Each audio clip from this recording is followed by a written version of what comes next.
आज हम लोग चैप्टर 7 से गति के समीकरण निकालना सीखेंगे। यानी आलेख द्वारा समीकरण निकालना, गति के समीकरण निकालना, यानी derivation of equations of motion graphically, यानी ग्राफ के द्वारा जो गति के समीकरण हैं उसको निकालना मैं आपको बताऊंगा कि कैसे निकालते हैं, उसको समझते हैं। इसके लिए ग्राफ बना लेते हैं। ये ग्राफ है, वस्तु ऑब्जेक्ट जो है बिंदु ए से चल रही है, बिंदु ए से स्टार्ट हो रही है, चल रही है और बी पोजीशन पर आ रही है। इसका प्रारंभिक वेग जो है u है और अंतिम वेग क्या है इसका b है। देखते हैं, देखो अब मैं बता रहा हूं आपको कि गति के जो तीनों समीकरण हैं v बराबर u plus a t, s बराबर u t plus half a t square और v square minus u square equal to 2as, जो हमारे गति के समीकरण हैं, ग्राफ से कैसे निकाले जाएंगे उसको आज मैं निकाल के दिखाऊंगा। ये बहुत ही इंपॉर्टेंट टॉपिक है, पेपर में अक्सर क्वेश्चन पूछा जाता है। तीनों इक्वेशन निकालने के लिए भी कह सकता है, उनमें से एक या दूसरा या तीसरा निकालने के लिए कह सकता है। ठीक है, तो इसको आज हम लोग जानेंगे कैसे निकाला जाता है। देखो बता रहा हूँ, टेढ़ा जाए तो बता माना एक वस्तु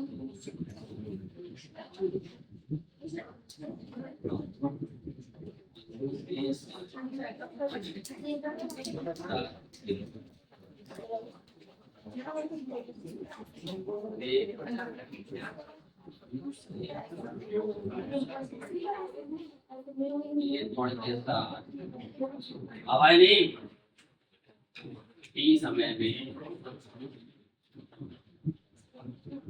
बिंदु टी पर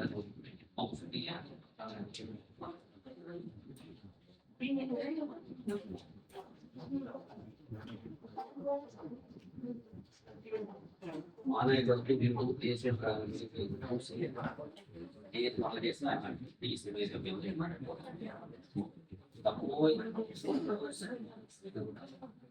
an object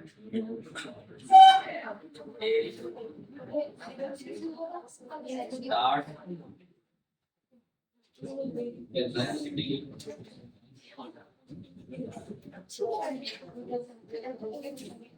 initial velocity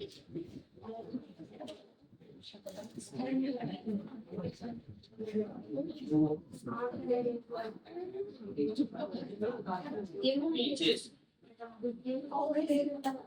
point B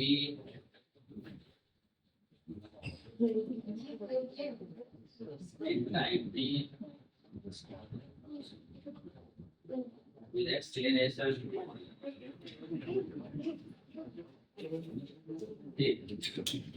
अब पहला मैं गति का समीकरण निकालता हूँ। देखो देख यहाँ लिखेंगे स्वर्ण। स्वर्ण क्या है? वेग में परिवर्तन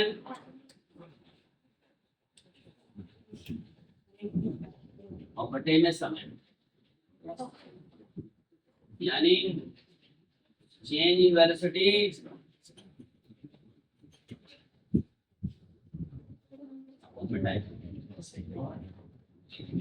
वेग में परिवर्तन क्या होगा? v minus two, final velocity v है, इनिशियल वेलोसिटी v, अंतिम वेग v और प्रारंभिक वेग u, तो v माइनस यू बटे में t और यहाँ क्या है? त्वरण t, इसके क्रॉस मल्टीप्लाई हो जाएगी तो at बराबर हो जाएगा v माइनस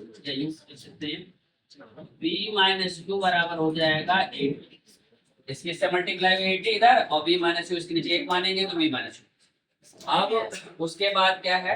u उधर ले जाओ तो v बराबर हो जाएगा q प्लस में 80।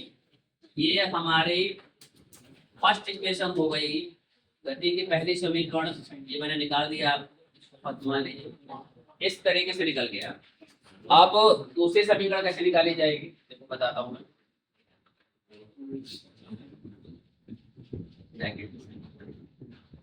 माना वस्तु t समय में s दूरी प्राप्त करती है,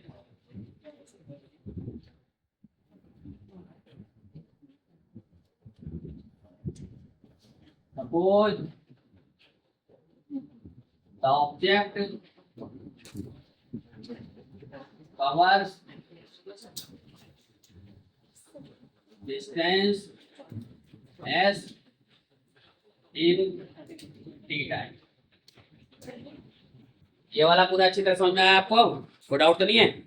अब देखिए, अब मुझे दूरी निकालनी तो यहाँ तो दूरी s बराबर, जब भी ग्राफ पर हमें डिस्टेंस फाइंड आउट करना होता है, वेलोसिटी और टाइम दिया है, ठीक है, और मुझे डिस्टेंस फाइंड आउट करना है ग्राफ से, तो ग्राफ की जो आकृति बनी होती है उसमें हमें क्षेत्रफल निकालना पड़ता है, एरिया निकालना पड़ता है। तो ये आकृति यहाँ से शुरू होती है यहाँ तक पहुंच गई, तो इसका एरिया निकालेंगे। या तो पूरी आकृति का एरिया निकाल दो या अलग अलग आकृति का निकाल लो। तो पहले क्या करेंगे, दूसरा यदि हमें इक्वेशन बनाना है तो इस आकृति का अलग अलग एरिया निकालेंगे, क्षेत्रफल निकालेंगे, दोनों जोड़ देंगे। क्या करेंगे, पहले इसका एरिया, यानी एरिया यानी क्षेत्रफल A O C D plus area triangle ये क्या है, एडी। तो देखो अब इसका एरिया निकालने के लिए क्या होगा, ये रेक्टेंगल यानी आयत, तो आयत का क्षेत्रफल कैसे निकलता है, लंबाई गुणा चौड़ाई। तो देखो ओसी इंटू में क्या हो जाएगा, ए, और प्लस में ट्राइंगल के एरिया का फॉर्मूला क्या होता है, 1/2 बेस इंटू हाइट। बेस क्या हो गया, एडी, और हाइट क्या हो गया, पीडी। Is that clear? समझ आ रहा होगा। ये आधार हो गया, तो ये क्या हो गया, शीर्षलंब हो गया, यानी बेस इंटू हाइट इस ट्राइंगल का एरिया, और इस आयत का क्षेत्रफल क्या होगा, लंबाई गुणा चौड़ाई, की लंबाई ये चौड़ाई। तो ओसी कितना है हमारे पास, डी, और एओ कितना है हमारे पास, यू, ऐसी 1/2। एडी कितना है हमारे पास, एडी क्या है, इसके बराबर है, नीचे वाले के बराबर, तो क्या है, टाइम टी। और बीडी कितना है, देखो बीडी, यदि मुझे बीडी निकालना है तो पूरी साइड में से यदि इतना माइनस कर दो तो बीडी आ जाएगा। तो क्या लिखूंगा इसकी जगह, बी माइनस यू। ये क्या हो गया, यू टी, और ये हो गया हाफ इंटू में टी और बी माइनस यू। देखो बी माइनस यू का मान कितना आ रहा है, यहाँ पे 80 आ रहा है, तो बी माइनस यू की जगह 80 लिख देंगे। क्या आ जाएगा, 80, और यहाँ लिख देंगे ब्रैकेट में बी माइनस यू बराबर 80। तो देखो ये बोलो मत, ये टी की टी से मल्टीप्लाई हो जाएगी 80 स्क्वायर, तो ये s बराबर यू टी हाफ 80 स्क्वायर, ये हमारा सेकंड इक्वेशन निकल आया है यहाँ।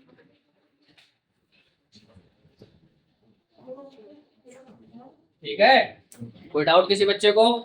अब समझ आया ना पूरा अच्छी तरीके से? अब मैं तीसरा इक्वेशन निकाल के दिखाता हूँ। थर्ड के करना वही है, थर्ड में क्या कर देना है आपको, अब इसका एक साथ एरिया निकाल ली। तो एरिया एस बराबर एरिया ट्रेपीजियम, ये क्या है, समलंब। ट्रेपीजियम कह दो चाहे समलंब, हिंदी में कह दो, देता हूँ समलंब ए ओ सी डी, ए ओ सी डी। तो देखो ए ओ सी डी का समलंब का क्षेत्रफल का फॉर्मूला क्या होता है, 1/2 समानांतर भुजाओं का जोड़। समानांतर भुजाएं कौन सी, ये और ये है, यानी AO प्लस में BC। और हाइट क्या है, बीच की हाइट क्या है, OC।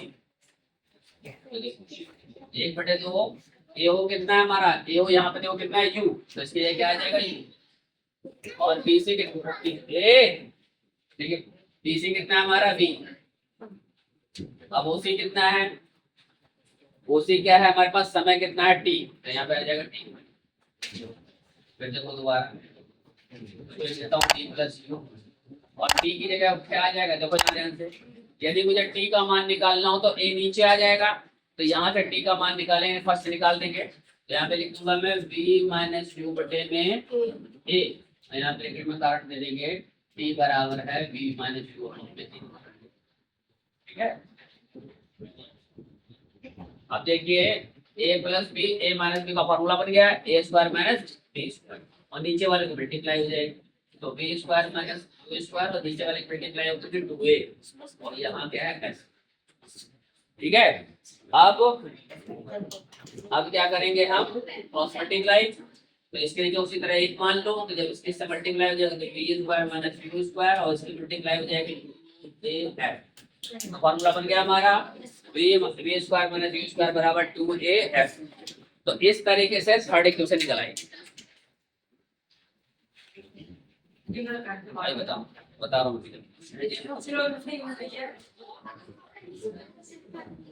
तो आपको समझ में आया होगा उम्मीद है। ये बहुत महत्वपूर्ण है, इक्वेशन निकालने, इसको अच्छी तरह समझ लें, प्रैक्टिस कर लें, बार बार इस वीडियो को देख लें, ठीक है, ताकि कोई दिक्कत ना हो।